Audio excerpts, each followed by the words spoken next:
Okay, I think we might be ready to start. So Norm, let us know when we're good to go. Okay, we'll do. Just a sec. Okay.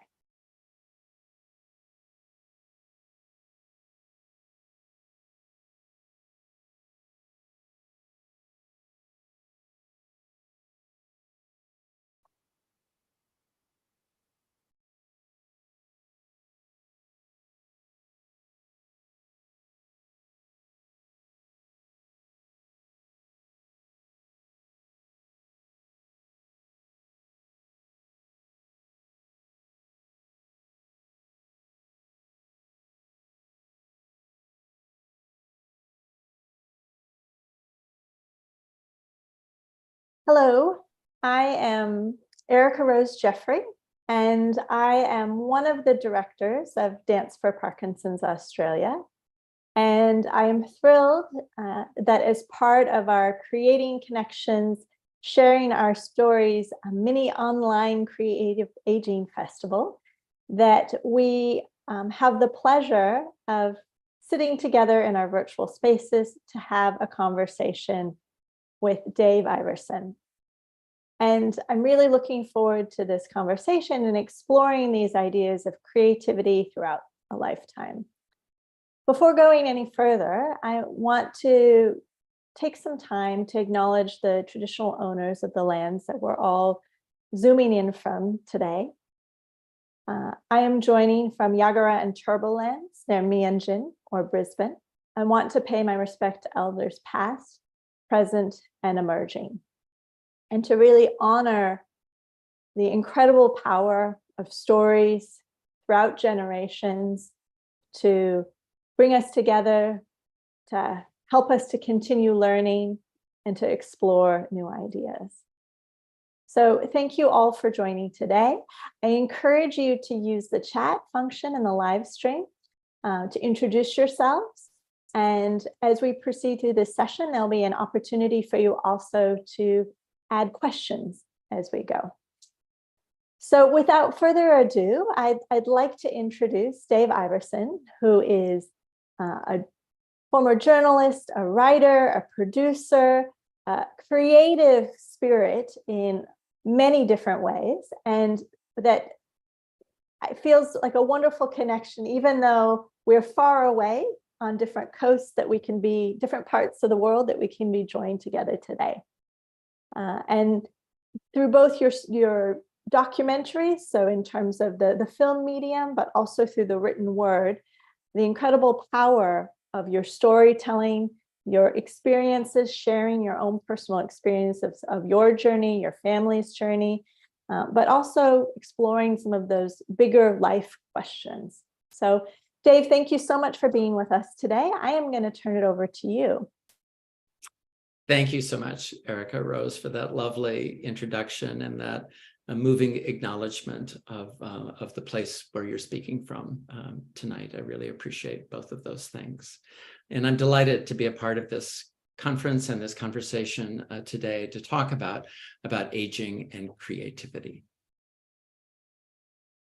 It was in the fall of 2007 that I did something I never imagined I would do.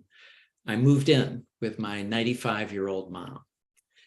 She'd been someone who had been able to live independently for many years, but in the fall of 2007, she had a bad case of pneumonia, and it soon became clear that she would no longer be able to live on her own alone.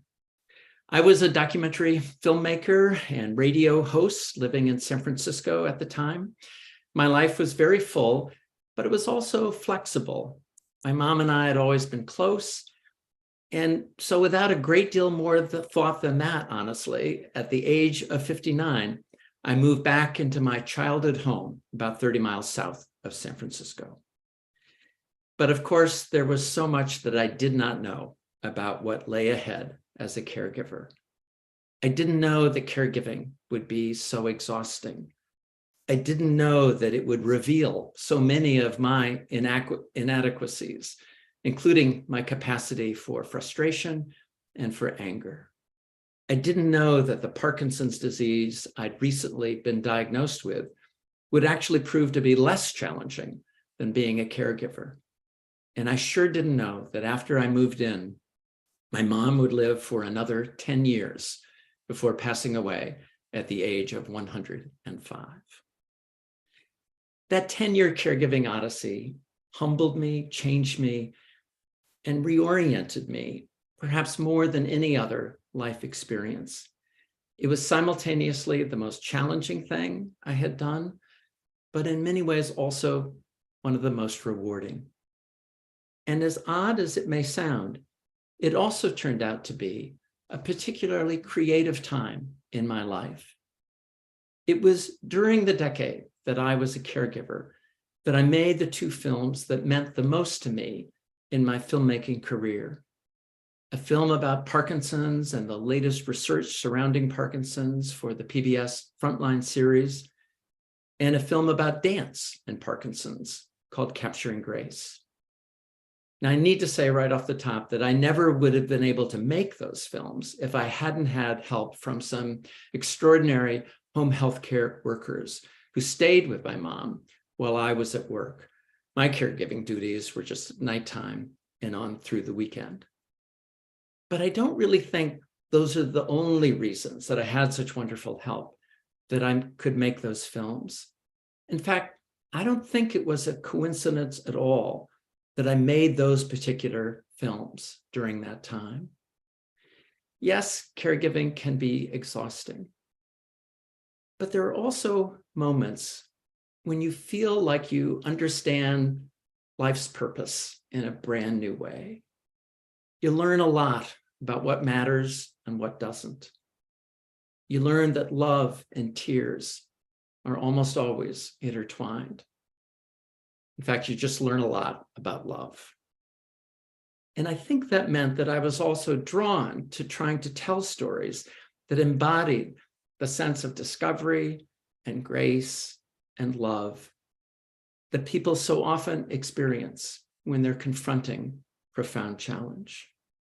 Stories like the one that's told in the film that some of you may know called Capturing Grace. It's the story about what happened to a group of people who all had Parkinson's when they joined forces with the legendary Mark Morris Dance Group in New York City to put on a first-of-a-kind performance. Now, to do that, as you all know, you have to really work. Not only that, you have to trust each other. You have to work together, and you have to trust the power of community. As one of the Parkinson's dancers in the film put it, Reggie Butts, "When the music starts," Reggie said, "there are no patients. There are only dancers." I don't think that Reggie was saying that his Parkinson's disappeared when he danced. I think he was saying that his sense of being a patient disappeared.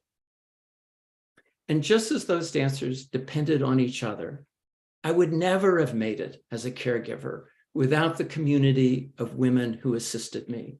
All immigrant Americans, all women of color, all women for whom English was a second or third language. They're the ones who taught me that caregiving at its essence is a physical act of love that must be renewed each and every day. And in so doing, they gave me an incredible gift. They were just there. The experiences I had during that decade also altered my perspective on what it means to get old. I was in my mid-60s when Capturing Grace premiered, and in my early 70s when I finished my caregiving memoir, Winter Stars, an elderly mother, an aging son, and life's final journey, a story generated entirely by that caregiving experience. We know so well that arts programs like Dance for PD unleash creative forces that play a profound role in aging well. But I've come to believe that maybe it also works the other way around, that maybe getting old can play a role in unleashing creativity.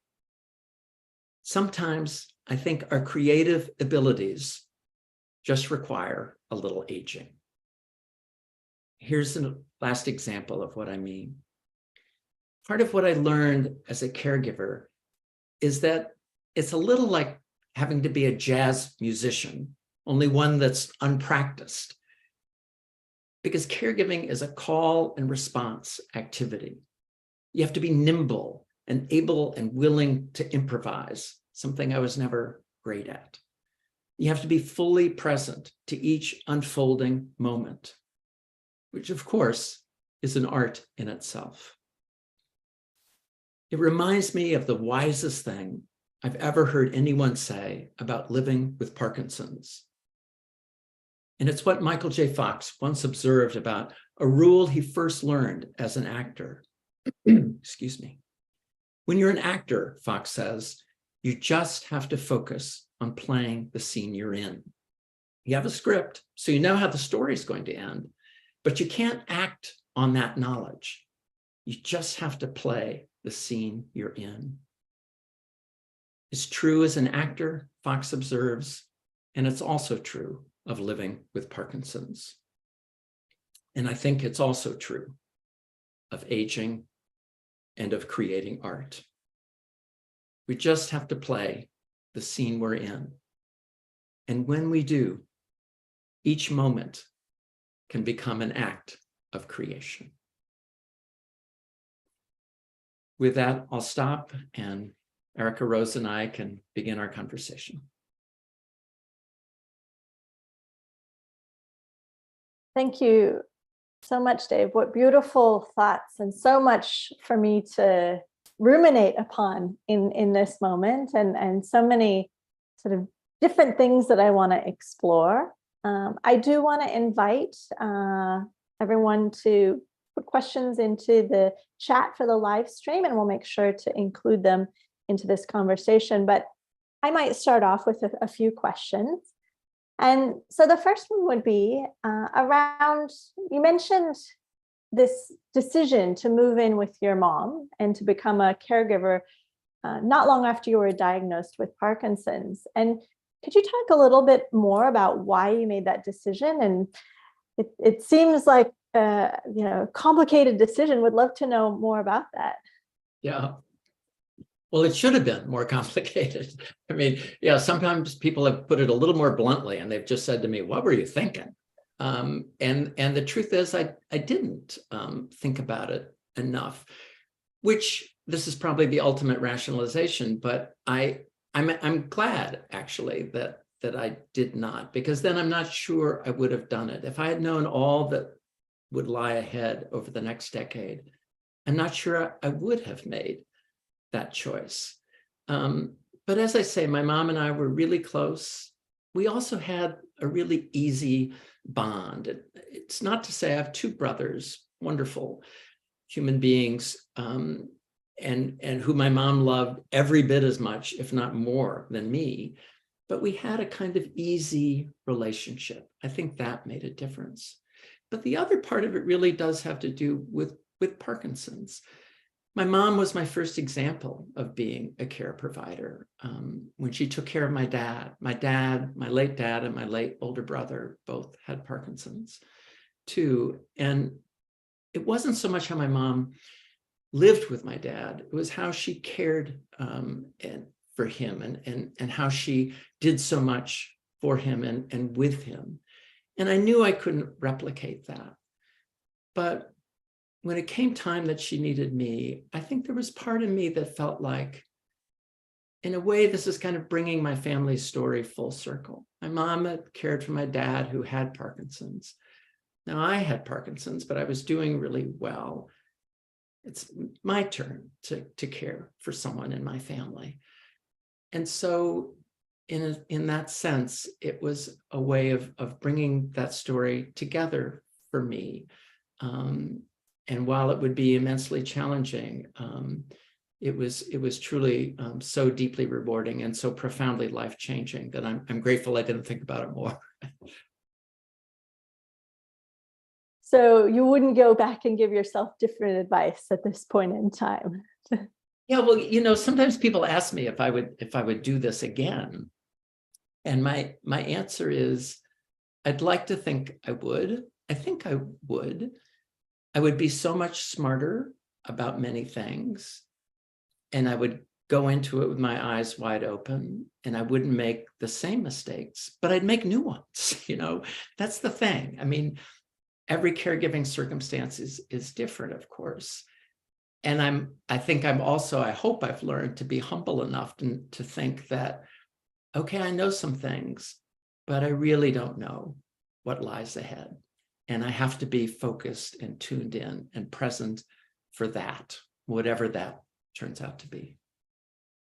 And I think that really struck a chord with me when you were sort of talking at the beginning about this idea of a jazz improvisation around or the idea of having to be sort of in the flow and respond to the situation at, the context as it is. And just wanted to explore that idea a little bit more, because that's also, it sort of connects to how we react or engage in life, but also how we engage in art in many different ways. Yeah, I mean, one of the things about being a caregiver is that it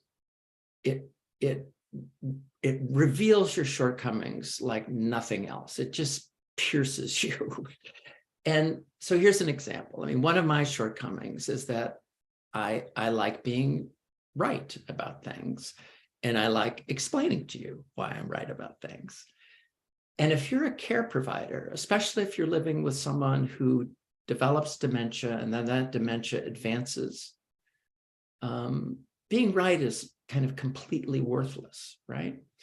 So, you have to be present to that person who's in front of you, not the person you'd like her to be, or not the person she once was, but who she is right now in this moment.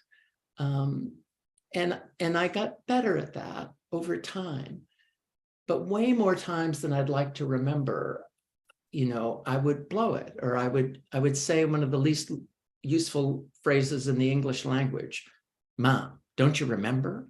And so I think as musicians and artists all do, you learn something about that. You learn to be better about just being present. And there were times when I think I did that well. There were times when I failed miserably. But I think that's all a part of, in many ways, also the creative enterprise and the creative struggle. And as you're speaking, I'm also thinking about my own personal experience with my mother and Alzheimer's, and that journey of being with the person as they are in that moment, and finding the beauty in that, and how that's a creative act unto itself, I think, in sort of that way of engaging with people. Yeah, part of what I found out, Erica, about that is that, your job as a care provider isn't to correct, it's to comprehend. And it's if someone's words are confusing, to try to understand the truth behind those words, because often there is. My mom once said to me, "David, I just found out that you were married to someone else before you were married to me." And my inadequate response was, "Ma, I'm not your husband, I'm your son." But as I thought about it over time, the truth of the matter was my mom really liked men. She adored my dad, but he'd been gone for 20 years. She didn't really remember him. She still knew she liked men, and I was available. So, it's trying to be present to that truth rather than trying to correct the record. And I think that's an interesting element as we're also thinking about stories. And this, the idea of our coming together is about sharing our stories. And so one of the things around art is it's about storytelling. It's about that idea of creating a narrative or sharing a narrative. And could you share a little bit more about what makes a good story and your own approach to telling these stories or those stories? Yeah. Thank you. Well, I think the most important thing is to remember that it's a story. It's not a topic. It's not an issue. Don Hewitt, the legendary producer of the American television program 60 Minutes, a mini documentary program, once said, "We don't do issues at 60 Minutes. We do stories." So I think remembering that it's a story, and what is it that you want to tell about that story? What makes it important? What makes it resonate with people? And that, of course, is often the subjects of the stories themselves. When I was making that first film about Parkinson's, about my family saga and about Parkinson's research called My Father, My Brother, and Me, that's when I discovered Dance for PD and David Leventhal and his extraordinary program. And so there's a little tiny bit of that in that first film. But I knew from the moment I walked in the door that this was a story that just needed to be told. And I remember feeling like, I'm going to make this happen, come hell or high water. I'm going to make this story happen because it's such a beautiful story. It has extraordinary people. It has the beauty of dance. It has struggle. It has community. It has triumph, and failure. And of course, those all go hand in hand. So I think I was so lucky to be able to make that film with an extraordinary team that worked on it with me. But I think that's the thing to remember, that this is, and to let those people shine, to let those people who have something profound to say, to be right there, and to tell their story. If you can honor that, if you can honor those voices and tell something that will resonate with people, well, that's kind of as good as it gets. And so I think that's what we always try to look for in a story.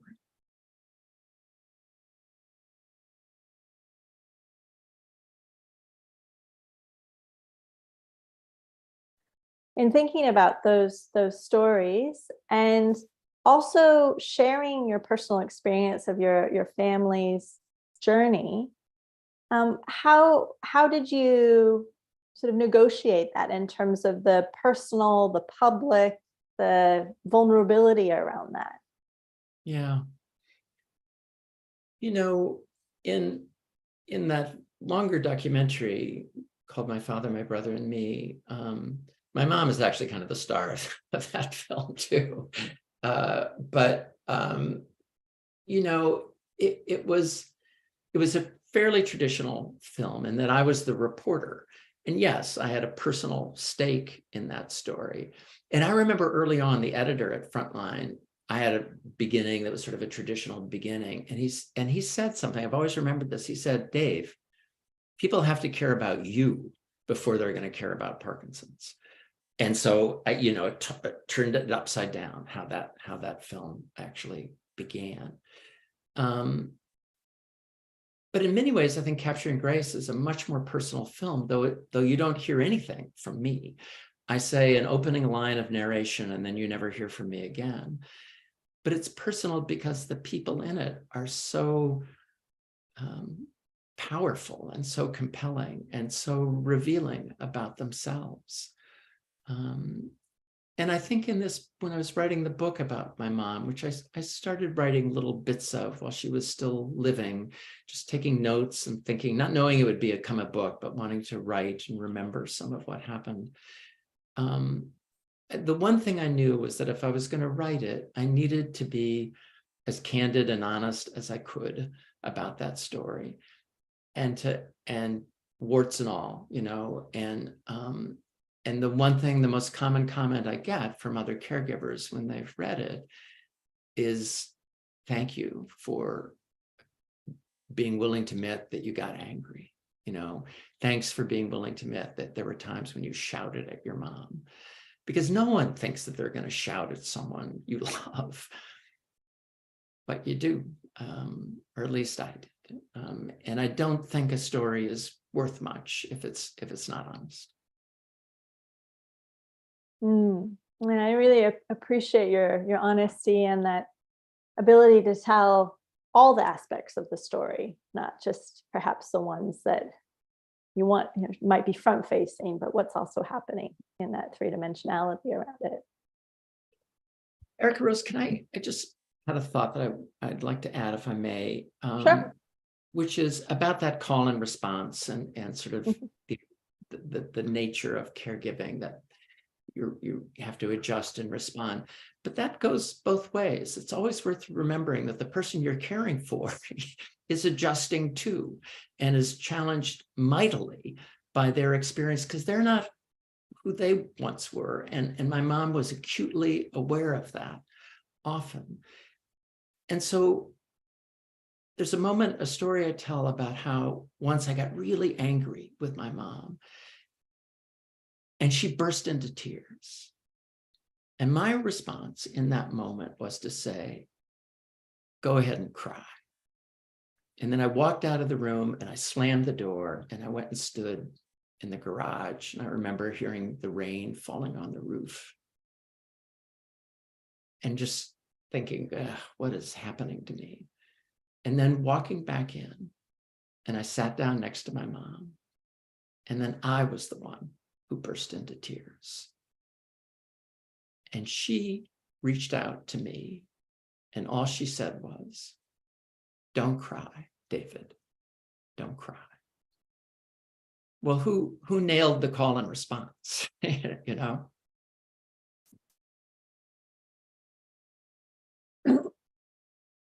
That's really, I think, beautiful in terms of just the energy that exists in the relationship as you're negotiating a call and response like that.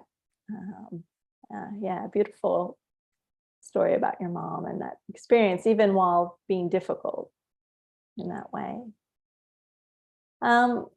So a question in terms of how to put all of these different elements together. And while you were living with your mom and you were making the films you mentioned, but that experience also led you to write your caregiving memoir, Winter Stars.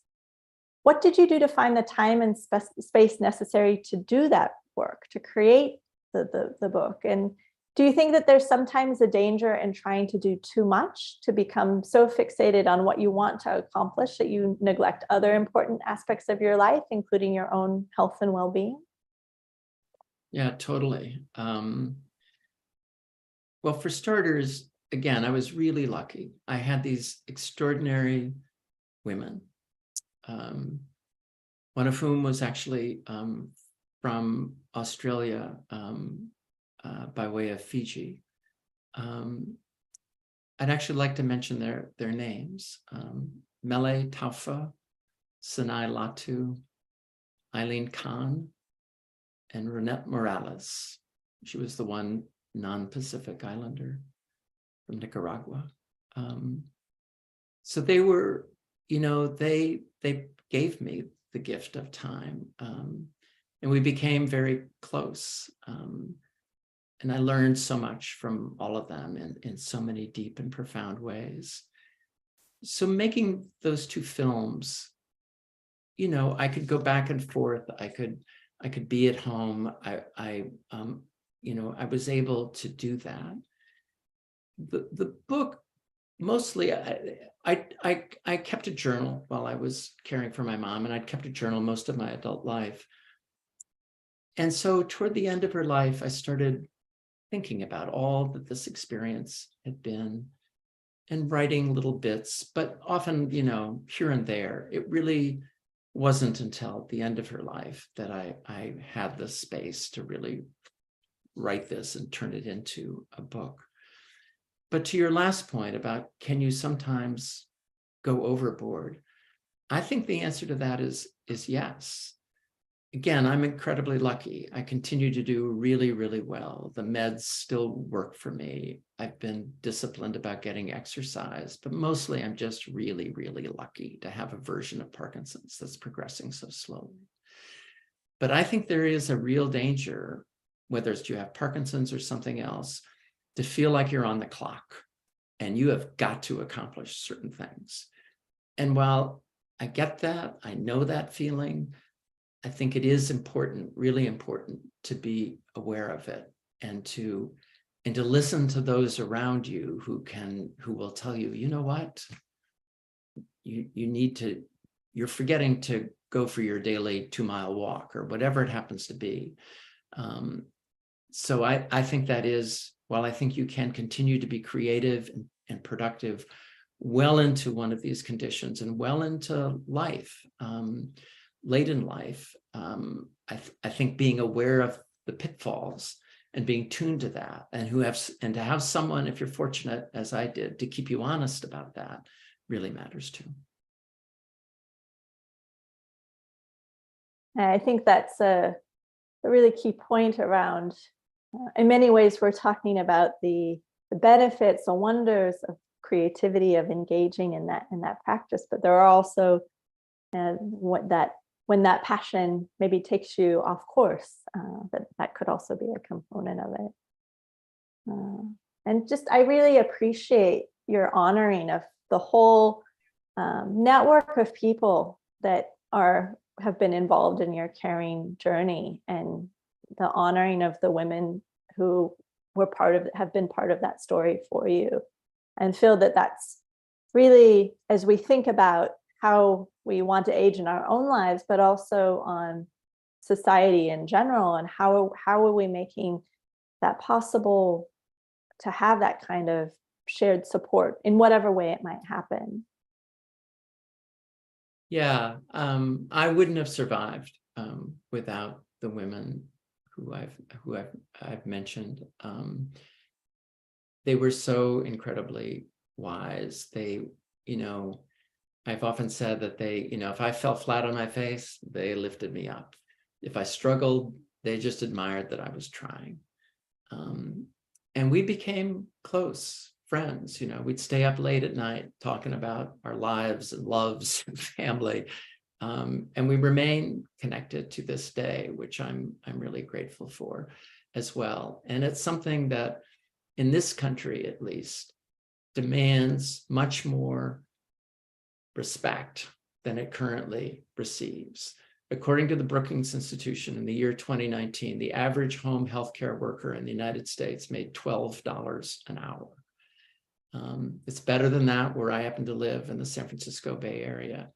But we need to do so much more to honor that profession, to support that profession, and to prepare for getting old. Someone turns 65 every 8 seconds in the United States. And we are so not ready for the consequences of that. Yeah, I think how we think of it for ourselves, but also how it ripples out into the community. I see there's a question from the live stream, so I might just ask that one. So from Nicole, it must have been difficult for your mom going from caregiver to care receiver. Was that anything, did you get a sense of that? Yeah, great question. Well, she had after my dad died, my mom lived independently for 13 years, and she was a dynamo. She was engaged in everything. And so nothing stopped her until pneumonia. And even then, she would read. She was a passionate sports fan. She's very engaged in politics. So she's remained really, really engaged. One of her strengths, actually, was that what mattered to her was the end goal, which was to stay engaged, which she did from the time she was 95 until just past 100. She remained incredibly engaged and active until dementia really took over. And I think during that time, she just felt like, well, if I need a walker, if I need a wheelchair, I don't care, so long as I can get there. I think to her, she was sort of like, well, if my son wants to come down and live with me, well, why not? Why wouldn't he? So unlike a lot of people who resist care, she was perfectly happy to have a supporting cast. And that's actually a really good thing. And we had a really great rapport that carried us through some really difficult times and some times when am not proud of how I was. But that was really a sustaining power, I think, for both of us. Some of the pictures that you can see through your website and connected to the book of your mom are really fantastic, and you can even see her spirit coming through those photos. Yeah, she had. Yeah, Eileen once described her, one of our caregivers, as a ball of fire. There was a lot of light and spark that emanated from her, and for that reason, she was incredibly charming and engaging, and she could also be dangerous. So I just want to, something you mentioned at the start of our conversation, which sort of I've been thinking about as we're talking, is this idea that I'm not going to sort of rephrase it exactly the way, but sometimes you need to age in order to be creative, or the aging sort of unlocks or opens up your creativity, or one's creativity. And curious to hear a little bit more about that. Yeah, it's just something that I've been thinking about actually since you asked me to be part of this conference, Erica Rose. That we know so much, as I was trying to say, about how important creativity to aging is. Dance for PD, of course, being exhibit A for that phenomenon. But I started thinking about, well, can it happen the other way around? Can age, help unlock creativity? And that's part of why I don't think it was a coincidence that these events that meant so much to me professionally were happening at this time in my life. I think caregiving is also really intimate, so it's physical. And so I just think you're just right at the cross currents of what matters in life. And so I think you can maybe absorb more of that, take more from that, learn more from that at a certain point in life. My timing was not accidental. It was accidental, but not accidental. And by that, I mean, of course, it happened when it happened. I happened to be 59. But if my mom had gotten sick when I was 39 or 49, I don't think I would have done it. And if it happened when I was 69, I don't think I could have done it. So, it was fortuitous in that way. But I also think I was open, maybe, or was cracked open, maybe more accurately, by the experience in a way that allowed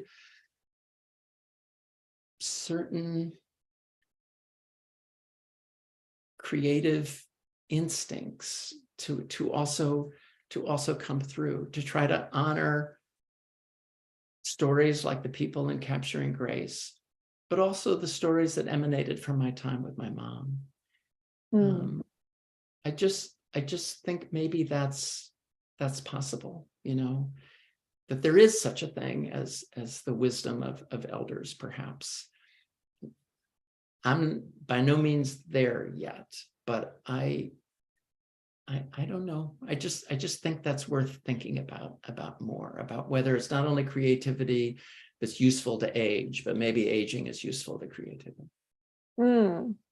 It made me think about an article in the New York Times I read years ago, which was talking about how this idea of people having their most creative period of life after they're 70. And it interviewed a number of individuals. And I found that was really fascinating, and perhaps highlighting this, or connecting to this idea about maybe being in the flow, or being sort of cracked open in different ways to be more willing, open, whatever it might be in that particular situation, to explore.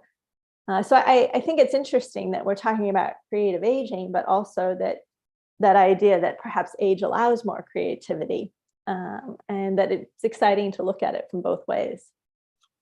I think so.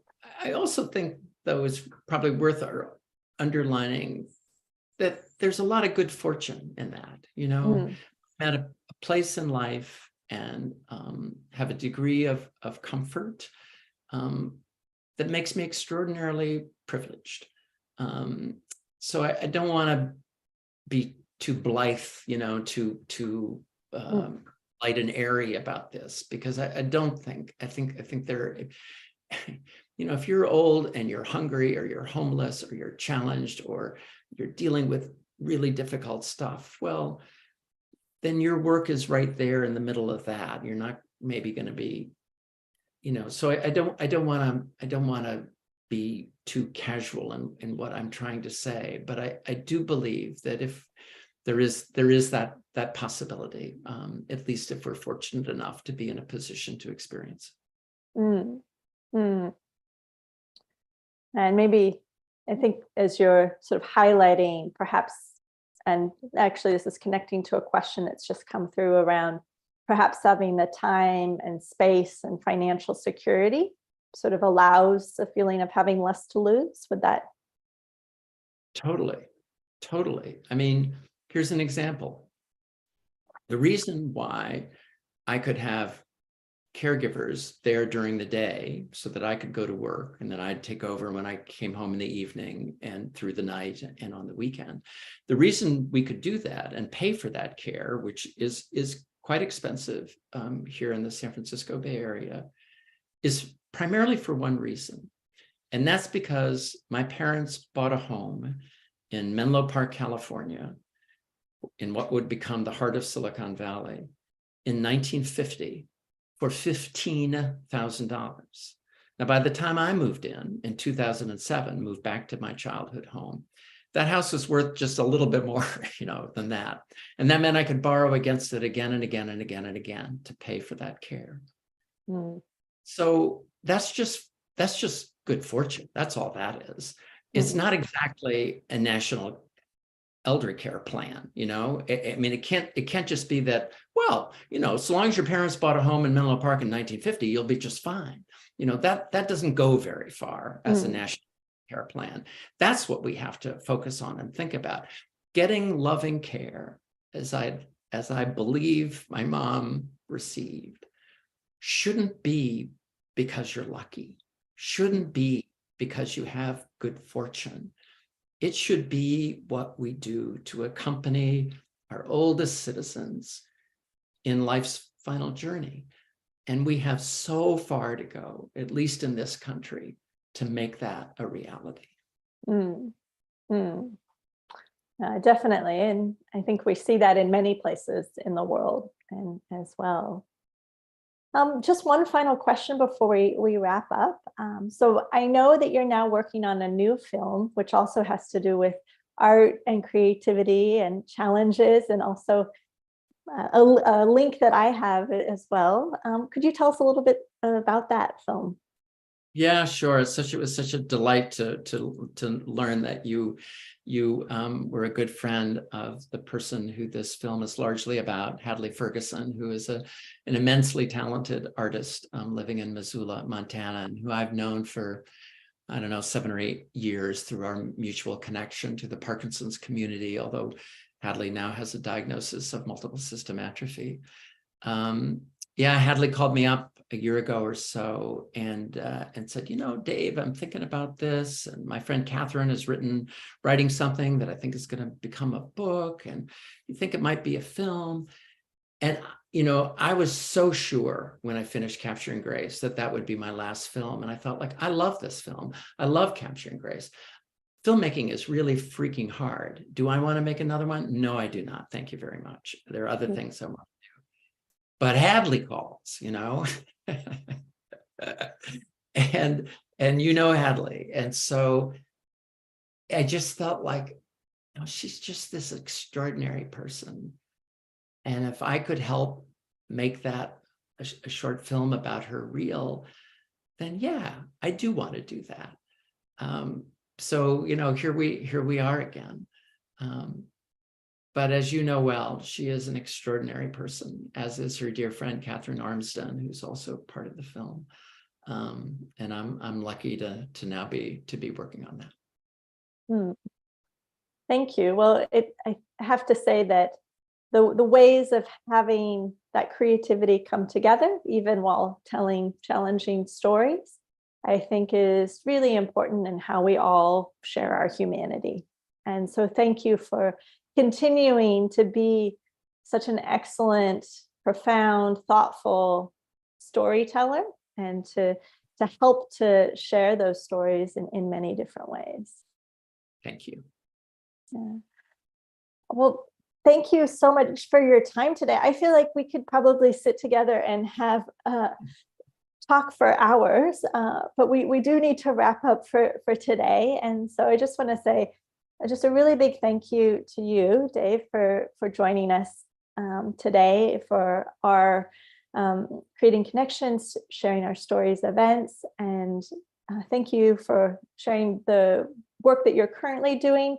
For everyone who's watching, if you haven't checked out the book that Dave was mentioning, Winter Stars, we do have links to it in the program platform, but we'll also share some further information about that as well. Thank you, Erica Rose. Great privilege to be with you today. I really enjoyed it.